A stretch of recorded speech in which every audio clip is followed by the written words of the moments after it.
தட்டுங்கள் திறக்கப்படும், கேளுங்கள் தரப்படும், வேண்டுங்கள் வேண்டியது வேண்டியபடி நடக்கும். எப்போது? சோடசக்கலை நேரத்தில்.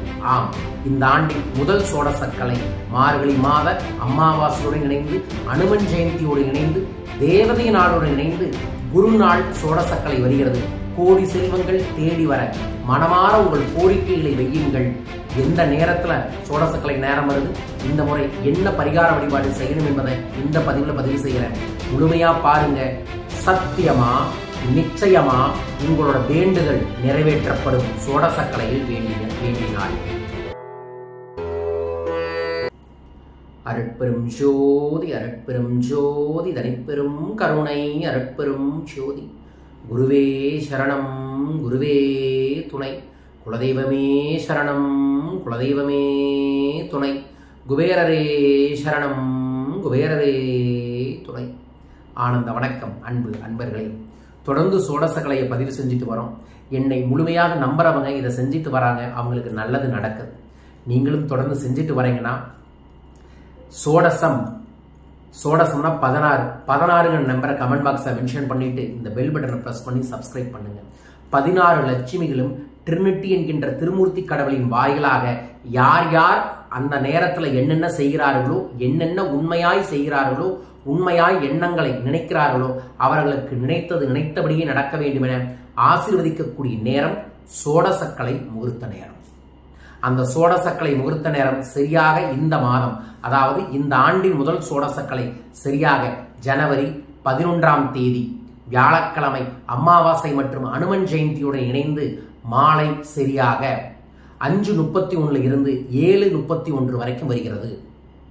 ஜனவரி 11 மாலை 5:31 இருந்து 7:31 வரைக்கும் வருது. ஸோ இந்த நாளில் நீங்க உங்களோட என்ன வேணும்னு நினைக்கிறீங்க, ஒரு வீடு வேணும்னு நினைச்சீங்கன்னா வீடு கிடைச்சிருச்சுன்னு மனசார நினைச்சு இந்த வழிபாட்டை செய்யணும். கடன் தீரணும்னா என்ன கடன் தீரணும், என்ன பணம் வேணுமோ அந்த பணம் உங்களுக்கு வந்துருச்சுன்னு நினைச்சுக்கிட்டு இந்த பரிகாரத்தை செய்யணும். உங்களுக்கு கார் வேணும்னா அந்த கார்ல உட்கார்ந்து நீங்க பயணம் செய்யறீங்க அப்படிங்கிறத நினைச்சுக்கிட்டு இந்த பரிகாரத்தை செய்யணும். எப்படி செய்யணும்?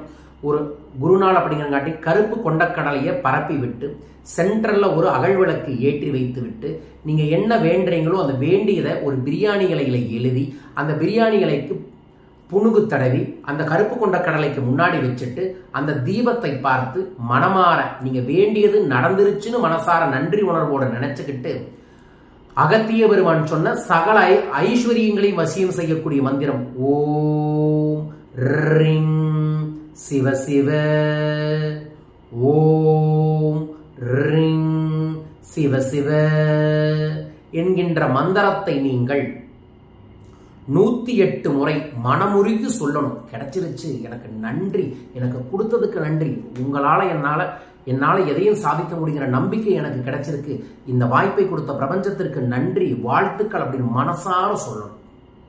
சொல்லிட்டு அந்த பிரியாணி இலையை எடுத்து உங்க சுவாசத்துக்கிட்ட வச்சு நல்லா அந்த பிரியாணி இலையை ஒரு பர்ஃபியூமை சுவாசிக்கிற மாதிரி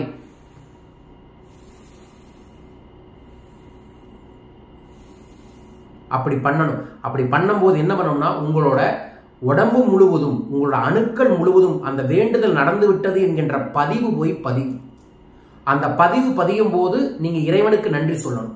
இது ஆழ் மனதுன்னு சொல்லக்கூடிய பீனியல் கிளாண்ட் பிட்ரியன் கிளாண்டின் மூலமாக பதிஞ்சு அதற்கப்புறம் இந்த உள்ள இருக்கக்கூடிய ஆழ் மனது சப்கான்சியஸ் மைண்ட் என்ன நினைக்கும்னா, ஓ இது இவருக்கு கிடைச்சிருச்சாட்டு இருக்குது அப்படின்னா இன்னும் கிடைக்க வைக்கணும் அப்படின்னு அதுவும் நம்பி அதற்குரிய வாய்ப்புகளையும் சூழல்களையும் உங்களுக்கு உருவாக்குங்க.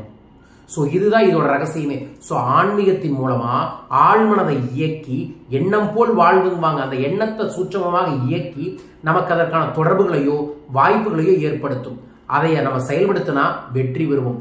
அப்படி நீங்கள் வெற்றி பெறக்கூடிய, நிச்சயமாக வெற்றி பெறக்கூடிய, சத்தியமாக மாற்றத்தை தரக்கூடிய நேரம் தான் சோடசக்கலை முகூர்த்த நேரமே.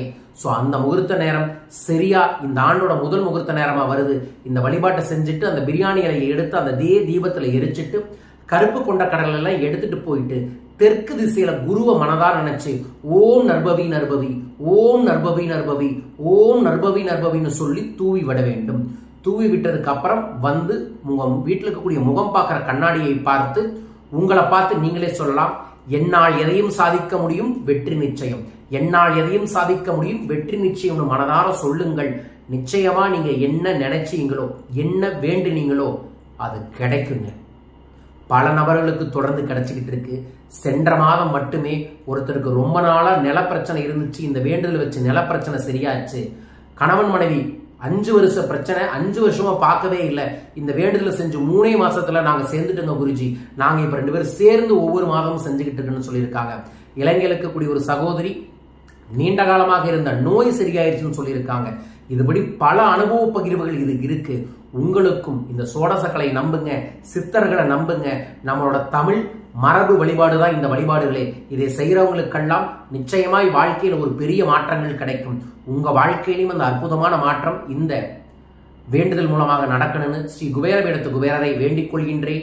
இந்த ஆண்டு ஒரு முறை வந்து என்னை சந்தியுங்கள். குபேர வேடத்திற்கு வந்து ஒரு முறை தரிசித்து செல்லுங்கள். நிச்சயமாய் உங்கள் வாழ்க்கையில் சகல செல்வங்களும் சகல ஐஸ்வர்யங்களும் லட்ச லட்சமாய் கோடி கோடியாய் பெருக வேண்டுமென வாழ்த்துகின்றேன். வாழ்க வையகம், வாழ்க பணமுடன். நன்றிகள் கோடி.